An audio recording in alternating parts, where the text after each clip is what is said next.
Gente, todo segredo de projeto não é fazer as coisas darem certo, tá? É minimizar o seu problema.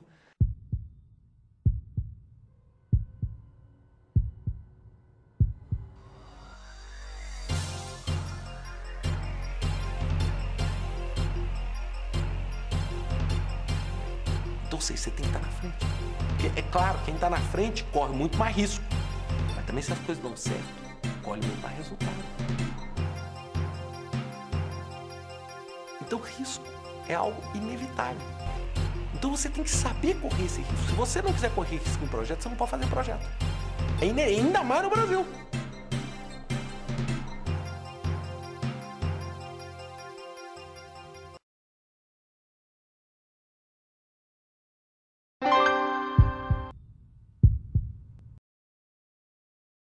Na verdade, quando a gente fala de gerenciamento de projeto, nós não estamos falando de nada que surgiu ontem, né? É muito comum as pessoas acharem que gerenciamento de projeto foi algo que ontem o pessoal fez e que hoje está usando. Não é? Não, gerenciamento de projeto, nós estamos falando de coisas de 30 anos, o próprio PMI, né? Nós estamos falando quase 40 anos de vida. Então, hoje, o que a gente percebe? Hoje a gente percebe que as pessoas estão mais culturalmente adequadas a pensar que tudo é novo, que a rotina não existe mais, que agora nós estamos falando de tudo como projeto. Ou seja, houve uma mudança no conceito. As taxas de crescimento, não só no Brasil, mas no mundo inteiro, são expressivamente altas. Nós estamos falando na China explodindo hoje o conceito de gerenciamento de projetos. Nós estamos falando no Brasil, com as últimas estimativas que me passaram, não oficiais, nós estamos falando em coisa de 150 turmas de MBA em gerenciamento de projetos, nós estamos falando em coisa de 6 mil, 7 mil alunos. Então, ou seja, hoje existe um mercado, e eu digo, por mais que esse crescimento tenha acontecido, o mercado tem crescido mais. Não tem empresa que não está voltada para projetos hoje. Você pega uma empresa de telecom, pega uma grande empresa de petróleo, tudo é projeto. Pessoal, você pega as grandes empresas de petróleo, por exemplo, tirando talvez as empresas do Oriente Médio, elas têm reservas extremamente limitadas, ou seja, em 10 anos, 13 anos, 15 anos, elas não têm mais. Então, e aí? Como é que elas vão sobreviver daqui a um tempo? As pessoas vão entrar, senão elas vão estar fora do mercado.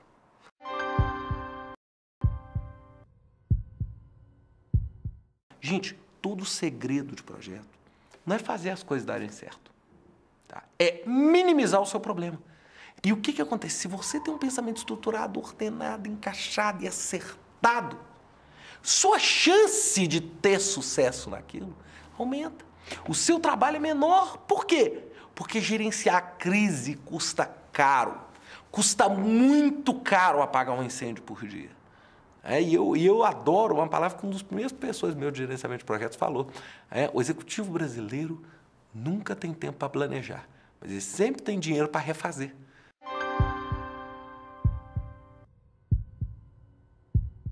Bem, as palavras de ordem que a gente tem hoje para o gerenciamento de projetos é indiscutivelmente um bom gerenciamento de escopo. Escopo. Risco. Gerenciamento de risco.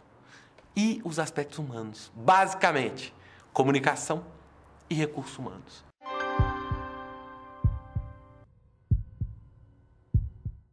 Que o escopo é tudo. Que o escopo é tudo. Um bom gerenciamento de escopo, um gerenciamento adequado, você vai identificar exatamente o trabalho que você tem que fazer. Exatamente, eu tenho que fazer isso. E hoje, a gente tem várias e várias soluções que te permitem enxergar aquilo que ainda não existe. Ou seja, você pode construir modelos de simulação onde você consegue ver uma planta industrial que ainda não existe. E aí você consegue definir o trabalho que tem que ser feito, você pode avaliar os gaps, os gargalos, ou seja, o que a gente quer com o escopo? Garantir que eu estou fazendo o resultado que eu preciso, o trabalho que eu preciso, com a menor quantidade de recurso, de trabalho e de dinheiro possível. É isso. Eu brinco. Escopo certo é a reta que liga o ponto em que você está e o ponto onde você quer chegar. Essa reta é o escopo do seu projeto. O maior problema que a gente percebe hoje é uma falta de sintonia em quem quer o escopo e quem realiza o escopo. Ou seja, não é claro exatamente que o escopo que o cliente quer é o escopo que a equipe do projeto vai entregar. E aí essa divergência já faz com que o projeto comece dentro de um nível de estresse que ele muitas vezes não estava preparado.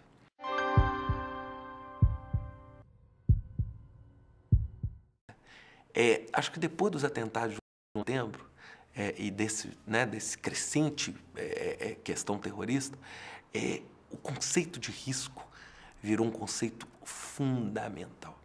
Ou seja, hoje o conhecimento do seu projeto vai favorecer enormemente você correr menos risco. E hoje custa muito caro correr um risco, custa muito caro ter um erro. Eu pergunto, quanto custa, se é que a gente conseguiria pensar, saber do atentado de 11 de setembro no dia 10? Quanto que isso ia custar? Já pensaram nisso? Ou seja, quanto ia custar esse um dia?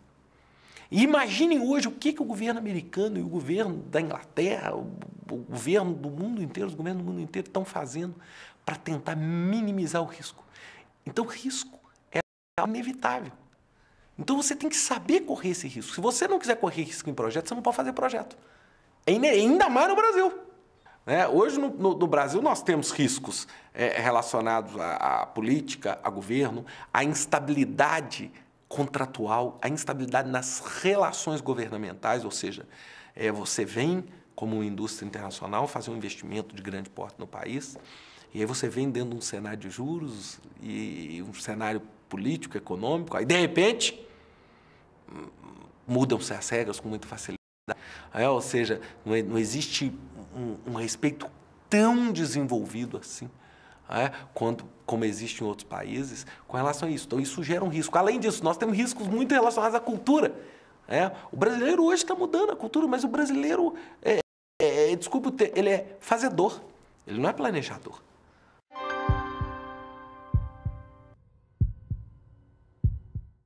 Gerenciar máquina, gerenciar equipamento é fácil. Agora, gerenciar gente, gerenciar as pessoas, as dores, as alegrias, as felicidades, as tristezas. O cara está ali motivado, está ali desmotivado. E às vezes assim, um bom dia não dado vai virar lá um atraso no projeto. Por quê? Porque a felicidade das pessoas e a motivação das pessoas é uma coisa extremamente dinâmica.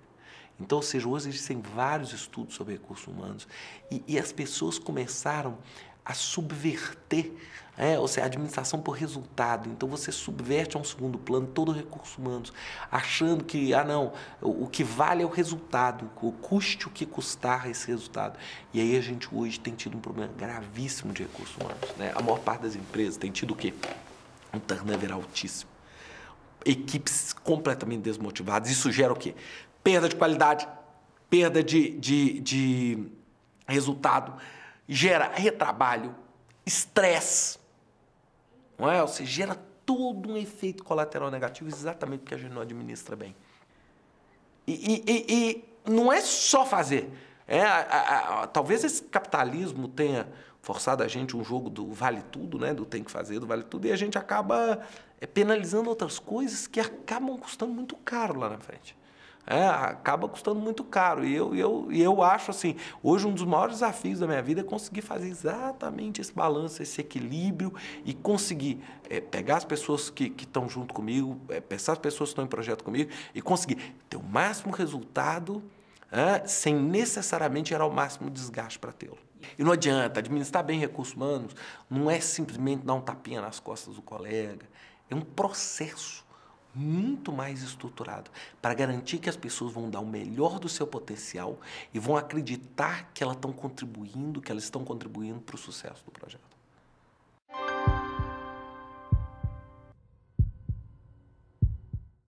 Aí muita gente acha que eu fico estudando análise de valor agregado, que eu fico estudando PERT CPM.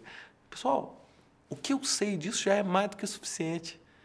Na verdade, hoje, sabe o que eu estudo? Eu, como engenheiro químico de formação, e mestrado na área de engenharia também, hoje eu só estudo praticamente coisas de aspectos humanos. Então, eu estudo hoje, por exemplo, hoje, se eu perguntar quais são os meus livros de cabeceira hoje, são livros de filosofia. Você fala, mas o quê? Um empresário de gerenciamento de projeto está estudando filosofia. O que ele está fazendo? É porque exatamente existe uma carência muito grande. A gente começou a perceber que a maior parte dos gerentes de projetos no mundo inteiro eram pessoas formadas em exatas. Ou seja, pessoas com cunho técnico. E eu posso falar isso de cadeira, porque eu engenheiro químico. E aí o que acontece, pessoal? Eu, como engenheiro químico, eu fui educado, treinado e capacitado para lidar com máquina, para calcular um trocador de calor, fazer um dimensionamento de uma coluna, de fracionamento, etc. E hoje eu falo, hoje o Ricardo é um administrador, hoje o Ricardo, que ele passa o tempo dele, a maior parte do tempo é resolvendo conflito, administrando poder, fazendo alianças. E isso é tão importante ou mais do que os aspectos meramente técnicos. Então, hoje, liderança é uma palavra e é uma habilidade que falta na absoluta maioria dos gerentes. A capacidade de se comunicar bem, de ser claro, de ser justo. Existe uma teoria, a teoria de Adams, teoria da justiça, que ele fala o seguinte, que uma das maiores fontes de motivação das pessoas é o tratamento justo. Combinou? Cumpre.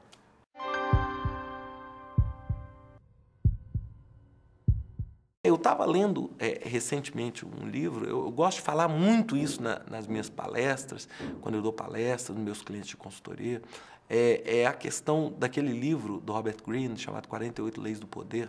Ele tem leis que são realmente extremamente coerentes para um bom gerente de projeto. O que ele fala? Sua reputação é tudo, dê sua vida por ela. Ou seja, o seu nome como gestor de projeto, então dá sua vida por manter aquele nome. Por quê? Porque talvez é das poucas coisas que nós temos no mundo, das poucas coisas que nós temos no mundo, que aquele não perde nunca. Agora, é extremamente difícil de confiar, de construir. Ou seja, da gente ter uma estrutura como essa funcionando. E aí ele começa ali falando assim, poder é amoral, não é imoral. A moral é o seguinte, ele não tem moral, você usa ele do jeito que você acha que é melhor. Então, ou seja, você tem um poder construído em cima da sua referência, em cima do seu expertise, em cima do seu senso de justiça, esse é um poder duradouro. Esse é um poder que vai fazer com que o seu time trabalhe junto e você consiga influenciar essas pessoas para alcançar o resultado.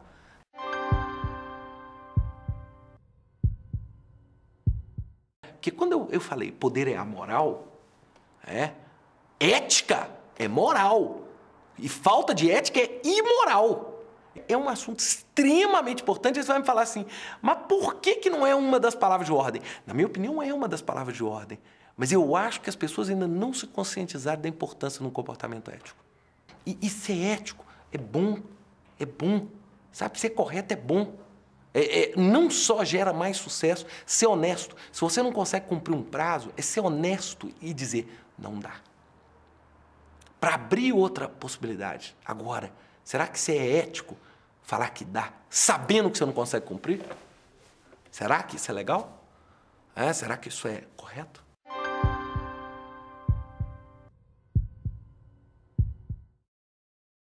Agora, não existe mão de obra mais fácil de ser motivada. O brasileiro, ele se motiva por quase nada. Então, ou seja, o Brasil tem um potencial, eu falo isso todas as vezes, quando eu vou para os Estados Unidos, às vezes dar palestra, quando eu vou para a Ásia, quando eu vou para a Europa falar alguma coisa, eu sempre falo o seguinte, o brasileiro é um herói. Por quê? Porque nós temos aqui uma criticidade de projeto, muitas vezes, infinitamente maior do que nos países do primeiro mundo. Por quê? Nós temos um país em construção, nós temos uma instabilidade muito maior, nós temos muito menos dinheiro, nós temos muito menos gente qualificada, precisamos fazer muito mais. E olha, o Brasil faz. Eu não quero fazer aquele jargão, tem gente, gente que faz, mas brasileiro é gente que faz. mesmo. É lógico que não tem essa qualificação, por isso que eu acho que a saída é o estudo.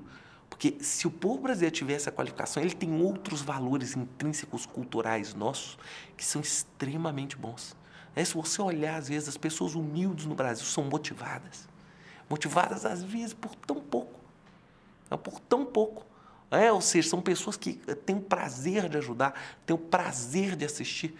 Ou seja, é um país extremamente solidário, as pessoas de fora amam o nosso país exatamente por causa disso.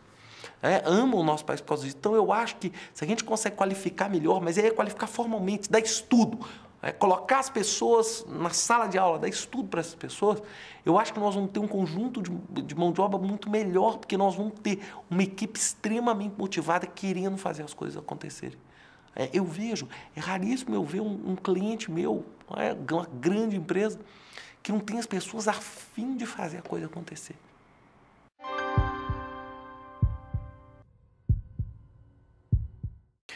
Para analisar o portfólio de projetos, na verdade, o que a gente precisa? A gente vai ter que construir um modelo onde nós vamos pegar todas as variáveis ou os índices críticos da minha empresa e vamos traduzir os KPIs, né, dentro do meu conjunto de projetos e vamos aplicar esses KPIs nos nossos empreendimentos. E vamos ver, será que esse portfólio está saudável ou não está? Será que ele está contribuindo para melhorar o meu resultado? Então, na verdade, você usa aí BSC, você usa ranking matriz de ranking de projetos, você estabelece linhas de corte, você tem uma série de técnicas que vão contribuir para você saber assim, eu estou gastando meu tempo naquilo que devia estar gastando, né? Naquilo que eu devia estar empreendendo. Então, o portfólio é exatamente a ponte que vai unir a estratégia da empresa e os projetos. Então, é como se eu pudesse dizer assim, uma segunda onda. A primeira foi o gerenciamento de projeto. Então, vamos fazer tudo no prazo, no custo, respeitando os riscos. Agora, vamos para a segunda onda. Na segunda onda, nós já estamos preocupados com o quê? Em fazer os projetos certos. Será que esses 10 projetos que eu estou fazendo vão contribuir para o sucesso da minha organização? Será que isso vai acontecer? Como é que vai ser isso? Então, eu acho que o portfólio é, sem dúvida nenhuma, uma tendência muito grande, muito importante agora.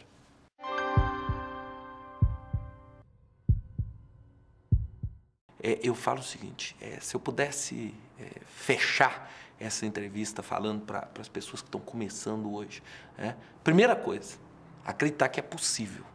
Segunda coisa, é persistência. É isso que vai diferenciar as pessoas. Vai diferenciar as pessoas normais das pessoas que vão brilhar. Então, você tem que estar na frente. Porque, é claro, quem está na frente corre muito mais risco. Mas também, se as coisas dão certo, colhe muito mais resultado. Agora, fazer o convencional que todo mundo faz, vai te levar onde todo mundo está. Eu acho que era isso, né, que eu tinha para falar nessa entrevista. Queria desejar muitas felicidades a todos e sucesso sempre.